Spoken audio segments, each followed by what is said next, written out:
Hello guys, мен Атмырыс келді. Мен англис тілі мұғалімі және қотырмаушысымын. Ырыс Academy каналына қош келдіңіздер.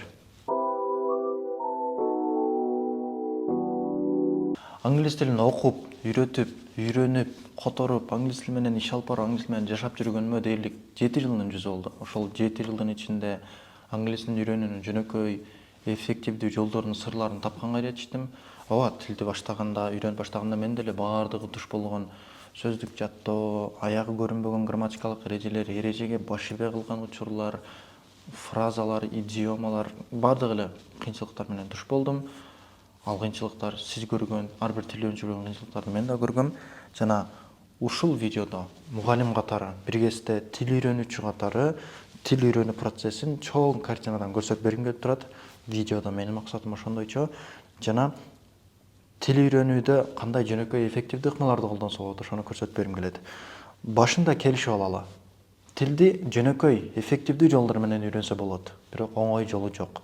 Эгер азыртадан анча-мынча стресс болгонго, анча-мынча кыйынчылыктарга, анча-мынча нерв болгонго даяр эмес болсоңуз, анда азыр өзүңүз менен акылдашып алыңыз. Эгер дагы деле даяр эмес сезип атсаңыз, жакшысы тим коюңуз. Себеби азыртадан андай нерселерге даяр болсоңуз, баары бир отур жолдо калтырып коесуз. Эмесе англис тилинде деңгээлдерди айтып берейин. Албетте ар бир адам кайсыл деңгээлге чейин үйрөнсөм жетиштүү, мен азыр кайсыл деңгээлдемин деген суроолор менен жүрсө керек. Азыркы учурда ар кандай стандарттар бар.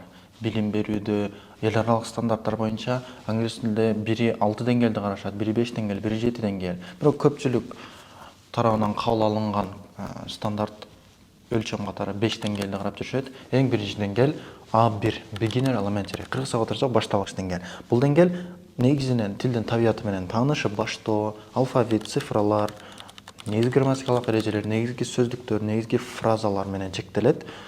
Бул деңгээл менен деле албетте англис тилдүү чөйрөгө түшүп калсаңыз, жашап кетсеңиз болот. Бирок түшүнүүдө, оюңузду жеткирүүдө жакшы эле кыйналасыз. Экинчи деңгээл A2, pre-intermediate. Pre-intermediate орусча которуп турмасак до средний уровень. Мындайча айтканда ортоңку деңгээлге чейинки деңгээл. Бул деңгээл албетте бул деңгээлде билген адам көз карандысы англис тилин колдоно алат, башка эч кимден деле жардамына муктаж эмес, дээрлик күнүмдүк ситуацияларда англис тилин колдонуп чыга алат, кадыр эсе оюн жеткизе алат, кадыр эсе түшүнөт. Бирок үйрөнчү дагы нерсе көп. Грамматикалык, лексикалык, фонетикалык каталардын үстүнөн иштеш керек. Үчүнчү деңгээл B1 деңгээли, ортоңку деңгээл. Бул деңгээлде адам англис тилдүү чөйрөдө англис тилди ишенимдүү колдоно алат.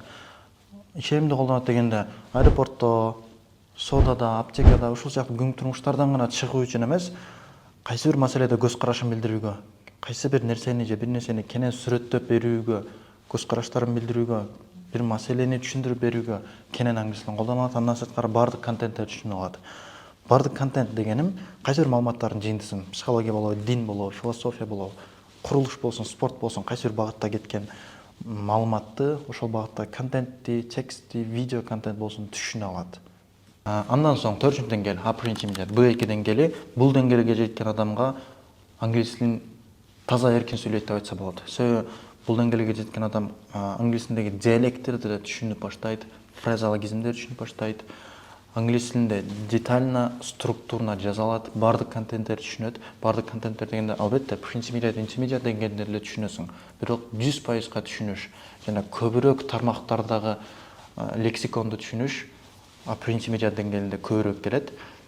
Акыркы деңгээл C1, advanced деңгээли. Advanced орусча которуп болсок продвинутый уровень. Бул эл аралык стандарттар боюнча англис тилин чет тил катары же экинчи тил катары үйрөнгөн адамдарга акыркы чек катары берилет.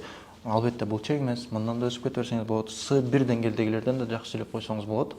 Ал эмгек мээнеттин аркасында келет, анан убакыт талап кылат. Бул деңгээлге качан жетишибиз керек болот? Эгер англис тилин кесип катары тандасак, англис тилинде кесипкөй болсок, кесипкөй котормочу, кесипкөй мугалим болсок, бул деңгээлдеги адам ар кыл тармакта такал басынан кенен сүйлөй алат.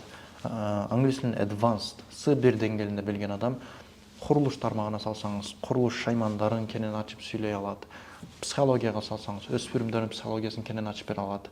Технологияга келсек, электроникага келсек, ноутбуктун ичинде функцияларды кенен англисче ачып бере алат деген сыяктуу. Жана англис тилинде ылдам сүйлөнсө дагы, англис тилиндеги Британия, Америка, балким кайсы бир англис тилине тиешелүү бир маданияттын өзүнүн юморун, сарказмдарын, нюанстарын, диалектилерди, фразеологизмдерди түшүнө алат. Жана англис тилинде жазуусу дагы официалдуу, академикалык, профессионалдык стилдерде англис тилинде кенен жазылат. Мындайча айтканда, advanced эң мыкты уровень тилчилердин максаты. Эми ушул деңгээлерди кантип өстүрүш керек? Ошол суроо. Биз elementary'den баштап pre-intermediate кантип өтөбүз, pre-intermediate'дан intermediate'га кантип өтөбүз деген суроо болсо, 4 нерсенин үстүнө иштешибиз керек. 4 жөндөм. Reading, окуу жөндөмү, writing, жазуу жөндөмү, listening, угуу жөндөмү, speaking, сүйлөө жөндөмү. Биз өзүбүз эне тилибизде, кыргыз тилибизде же орус тилин, же балким башка тилди билген болсоңуз, ошол тилди мен сүйлөй алам деп өзүңүзгө ишенимдүү айтасыз. Эмнеге? Себеби ошол тилде угуу, сүйлөө, окуу, жазуу, башка жөндөмдөрүңүздү өздөштүргөнсүз, өнүктүргөнсүз. Англис тилинде дагы англис тилин билем, сүйлөй алам деп ишенимдүү айтыш үчүн ушул 4 үстүнө иштешибиз керек болот. Эми reading, writing, listening, speaking кантип өстүрөбүз? Албетте, жөн эле бир нерсени ачып ала берип окуй берсек, же жөн эле бир нерсени сүйлөй берсек, speaking өсүп кетпейт. Же YouTube'дан ачып алып бир нерсени уга берсек, укканыбыз өсүп кетпейт, англис сөзү өспөйт. Ар бирине систематично иреттүү киришибиз керек. Кантип иреттүү киребиз? Эң биринчи сөздүк, сөздүктүн үстүнө иштешибиз керек, грамматика жана произношение, сөздөрдүн туура айтылышы. Орусча айтсак произношение, ушулардын үстүнө иштешибиз керек. Сөздүк эмнеге маанилүү? Сөздүк албетте англисче стол деген сөздү колдоном десең, англисчесин билбесек, сүйлөш кыйын болот. Ноутбук деген сөздүн англисчесин билбесек, колдонуш кыйын болот. Англисче бизге керектүү күн турмушта колдонгон сөздөр. Албетте, эгер сиз өзүңүз курулуш тармагында иштебесеңиз, сизге кувалда, балка, барскан, шуруп деген сөздөрдүн кереги жок болушу мүмкүн. Бирок өзүңүзгө тиешелүү бир сөздөрдүн англисчесин билишиңиз керек болот. Эгер сиз юрист жана жумушуңузда англис керек болсо, ошого тиешелүү сөздөрдү жатташыңыз керек болот дегендей. А грамматика эмнеге керек? Азыркы учурда мен өзүмдүн кээ бир мугалимдерим болгон эле, алар грамматикага аябай басым жасап үйрөтүшчү. Ушундай дуалды карасаң, грамматиканын таблицалары көзүңө көрүнүп калса жаттачубуз. Ошол эле учурда айрым мугалимдерди кийинчерээк көрүп калдым. Алар жок, илгери атам заманда грамматиканын кереги жок эле, грамматика жок эле, сөздөр жаттап эле анан анализ менен үйрөнүшкөн дейт. Туура, ал жагы да бар. Бирок грамматика менен сөздүктү айкалышты үйрөнсөк эмнеге болбосун? Анда биз процессте да колдонуп атпайбызбы? Себеби биз рандомдо бир сөздүктөр жаттап алдык. Мисалы, table, laptop, door, window деген сөздөр жаттап алдык жана аларды рандомдо эле оозубузга келгенде сүйлөй берсек, сүйлөм структурна түшүнүктүү чыгышы кыйын. Биз жөн эле грамматикалык таблицаларды жаттап алсак, тим эле көзүбүзгө дуалды карасак, дуалга таблицалар тартылып калса жаттаган менен деле ошол таблицанын ордуна биз сөздөрдү толтуруп сүйлөшүбүз керек болот. Демек, грамматика менен сөздүк байлык бир жөнүндө ушундай эриш аркылуу бири-биринен бөлүп караганга болбойт. Грамматиканы, сөздүк байлыкты бирдей үйрөнөбүз. Үчүнчүсү произношение, сөздөрдүн туура айтылышы. Сөздөрдүн туура айтылышы эмнеге маанилүү? Себеби жөнөкөй эле мисал келтирсек, шаарда өсүп калган кыргыздар бар. Байке качып көз бул, кашыкты берип коңузчу деп сүйлөгөн. Кулакка жакпайт. Англичандарга деле. Англичандарга страшный произношение менен барып алып, hey bro, how you doing деп сүйлөп турсак, аларга деле биз сабатсыз, неграмотный көрүнөбүз, орусча айта турган болсок. Демек, алар бизди олуттуу кабыл алыш үчүн, алар бизди сабаттуу адам кабыл алыш үчүн, алар менен олуттуу иш алып барыш үчүн биз произношение иштешибиз керек. Сөздүк байлык, грамматика алар да маанилүү болгондой эле, сөздөрдүн туура айтылышын өздөштүрүү да маанилүү болот. Эми сөз байлыкты кантип жаттайбыз? Ооба, сөздүк жаттайт экенбиз деп айтып койдук, бирок сөздүктү кантип жатташ керек?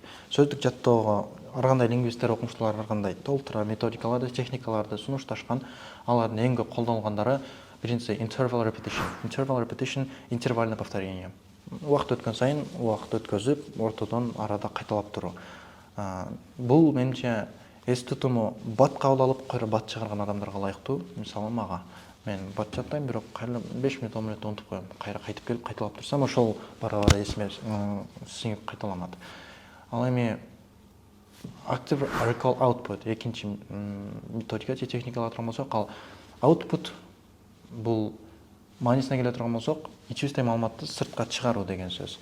Бул жаттаган сөздөрүбүздү, сөз бул маалымат, ошол маалыматты кайра сыртка чыгаруу, балким кагазга төгүп чыгаруу, балким сүйлөшкөндө чыгаруу, айтор айырмасы жок. Кайсысы сизге ылайыктуу болсо. Биз жаттаган сөздү ичте сактап жата бербей, ошол менен сүйлөмдү сыртка чыгарганыбыз, бул да эсибиздин ошол сөздүн эсибизде калышына аябай жардам берет. Кийинкиси visualization mnemonics. визуализация или мнемоника бул сөздөрдү кыялданып же элестетип жаттоо. Кыялдануусу, визуализациясы, фантазиясы күчтүү адамдар үчүн аябай жакшы. Мисалы, spoon, кашык деген сөздү жаттасак, андай адамдар, кыялдануусу күчтүү адамдар отуруп алып, алтын кашыкты элестетип көрүп, чоң кашыкты же кичинекей кашыкты элестетип көрүп, айтор ичиндеги бир эмоцияларды ойготуп көргөнгө аракет кылышат жана ошо менен эсинде калат. Кийинкиси root based learning. Root based learning бул сөздөрдүн оңгусуна карап, сөздөрдүн үй бүлөлөрүн таап жаттоо. Мисалы, кыргыз тилинде баш деген сөздүн оңгусу болсо, баш деген сөздөн көптөгөн сөздөр чыгарсак болот. Баш, баштапкы, башталгыч, башкы деген сыяктуу. Англис тилинде да ошондой бир сөздү алып, суффикс, префикс кошулгандарын карап, бул сөз мындан чыгыптыр деп жаттаганга кээ бир адамдардын лингвистикалык же тил үйрөнүүгө шыгы жөндөмү күчтүү болот. Ошондой адамдарга ушул техниканы сунуштайм. Акыркысы learning in context. Мен аябай жакшы көргөн техникалардын бири сөздүн өзүн жалгыз жатташ кыйын. Сөздүн өзүн жалгыз жаттап алыш эстен батта чыгат. Ал эми сөздүк контекстин жаттоо аябай жакшы. Жөн эле мисалга ала турган болсок, кыргыз тилинде жиберүү деген сөз бар. Жиберүү деген сөздү ала турган болсок, мисалы бир орус досуңуз келип туруп сурады. Асан кат жиберди. Не деп атат? Жиберүү деген сөз эмнени билдирет десе, сиз отправить деп котор берип койдуңуз. Сосын орус досуңуз сүйүнүп алып кетти. Жиберүү отправить деген сөз турбай деп. Кайра эртеси күнү келди. Асан Үсөндү чаап жиберди деген сүйлөм менен келди. Муну кантип котором десе, Асан чаап ударил, отправил, эмне болуп калды десе, бул жакта эки башка контекст келип атат. Ошол сыяктуу жиберүү деген сөз кыргыз тилинде бир нерсени бир жакка жиберүү, кат жиберүү, бала жиберүү, элчи жиберүү деген контекстте башкача маани бергенде эле чаап жиберди деген мааниде такыр башка маани. Эки контекстте бир эле сөздүн мааниси өзгөрүп кетип атат. Ошол сыяктуу англис тилинде дагы мындай учурлар көп кездешет. Контекстке карап жаттаган, тилдин логикасын, табиятын сиңирип алганга да аябай жакшы. Кийинкиси грамматиканы кантип өздөштүрөбүз? Грамматика десе мектептен, окуу жайдан, кандай десем, орусча айтканда негативный, отрицательный впечатление калып кеткен баарыбызда. Грамматика десе ушундай баш ооруу нерселерди ойлойбуз. Грамматика ошондой. Эгерде грамматиканы детально үйрөнө турган болсок, грамматика негизинен менин жеке пикиримде экиге бөлүнүшү керек. Грамматика детальдуу грамматика жана функционалдуу грамматика болуп. Детальная грамматика, тилдин детальдары, деталдуу грамматика бул жакта мектептен өткөнбүз эсибизде баарыбыздын сөз түркүмдөрү, жөндөмөлөр, айкындоочу мүчөлдөр, морфология, фонетика, лексикология, синтаксис, ушунун баары тилдин детальдары, майда чүйдөлөрү. Буларды билиш керек. Качан? Эгер тил сенин кесүүң болсо. Буларды билишиң керек. Ошол менен сен иш алып барасың. Ал эми тилчи болбосоң, эгер булардын кереги жок болсо, баары унутуп кала турган болсоң, эмне кереги бар булардын? Сен функционалдуу грамматиканы үйрөнсөң болот. Анын үстүнө мен өзүм тилчи болгону менен кыргыз тилдин же орус тилдин грамматикасын детально билем деп айта албайм. Мен деле унутуп калдым. Бирок мен кыргыз тилди жаңылбай сүйлөп, азыр оюмду түшүндүрүп атканымдын артында эмне себеп? Себеби мен кыргыз тилинин функционалдуу грамматикасын жакшы өздөштүргөм, тилим жакты практика кылгам, атам менен сүйлөшкөм, апамдан өткөн бул. Ошондуктан бул тилде жаңылбай сүйлөй берем. Функционалдуу грамматика эмне? Функционалдуу грамматика бул функция аткара турган грамматика. Биз сүйлөп атканда жашообузда кызмат аткара турган, функция аткара турган грамматика. Кайсыл тилдерде эмне функция аткарат десек, баардык тилдерде бирдей эле, дээрлик бирдей эле. Араб тилине барыңыз, Кытай тилине, орус тилине, англис тилине, кыргыз тилине келиңиз, баардык тилдерде негизинен 4 гана нерсе. Алар эмнелер? Этиш, затоточ, санаточ, такточ. Ушул 4тө. Бул 4тө кайсы жерде кандай функция аткарат, кайсы жерде кандай кызмат аткарат, кийинки сабактарда кенен түшүндүрүп берем. Бирок негизинен функционалдуу грамматиканын өзөгүн ушул 4тө түзөт. Ал эми сөздөрдүн туура айтылышын мындайча айтканда, произношенияны кантип өздөштүрөбүз, кантип өстүрөбүз? Биринчиси, баары бир алфавиттен башташ керек.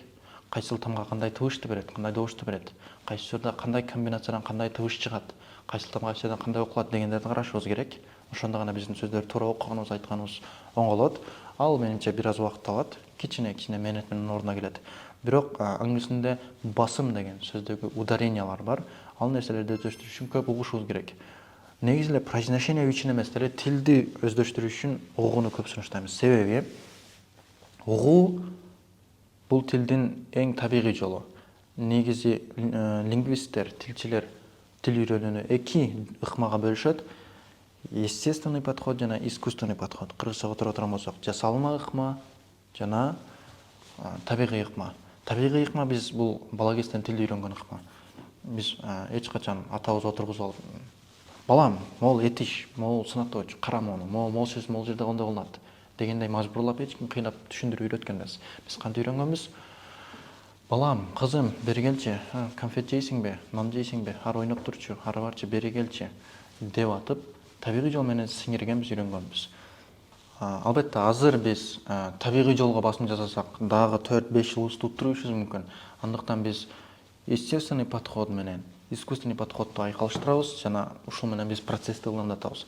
Искусственный подход бул кадимкидей денең менен, оюң менен бир жерге отуруп активно маалыматты сиңирип алуу. Бул искусственный подход, мындайча айтканда жасалма жол.